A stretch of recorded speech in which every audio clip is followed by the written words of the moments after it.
আসসালামু আলাইকুম। আশা করি আপনারা ভালো আছেন। তো আমি আপনার দোয়ায় এবং আল্লাহর রহমতে ভালো আছি। তো সকালবেলা ফজরের নামাজ কালাম পড়ার পর তো আমার প্রতিদিনের কাজ যে গরু বের করা। তো গরু বের করার আগে আমার শেডগুলো পরিষ্কার করতে হবে। তো ছোটো একটা শেড রয়েছে আমার সম্ভবত দেশি গরু এগুলার। তো সেগুলো বের করলাম, শেড পরিষ্কার করলাম এবং তাদের আবর্জনা যথেষ্ট মানে যেখানে ফেলার দরকার সেখানে ফেললাম।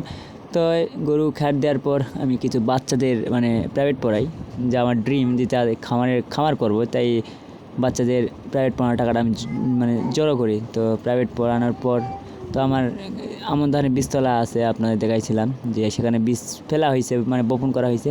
তা দেখার পর আমার একটা পটলের জমি আছে, কিছু ঘাস লাগাইছে পটলের জমির সামনে। তো সেখানে ঘাসগুলো হয় না, পটলগুলো হয় না, ছায়া। তো আমি আমার আব্বার কাছ থেকে একটু জোরাজুরি করে যে ওই জমিতে ওইটুকু অংশে, জমিতে না ওইটুকু অংশে যেন কিছু না লাগানো হয়, যেন ওখানে আমি ঘাস লাগাতে পারি। যেহেতু আমার একজন একটা স্বপ্ন যে আমি একটা খামারি হব। জানি না কতদূর হতে পারবো, তো আল্লাহ যদি সহায় থাকে অবশ্যই একদিন খামারি হব। তো দেখাশোনা করার পর দেখলাম কিছু পাট কাটতেছে আর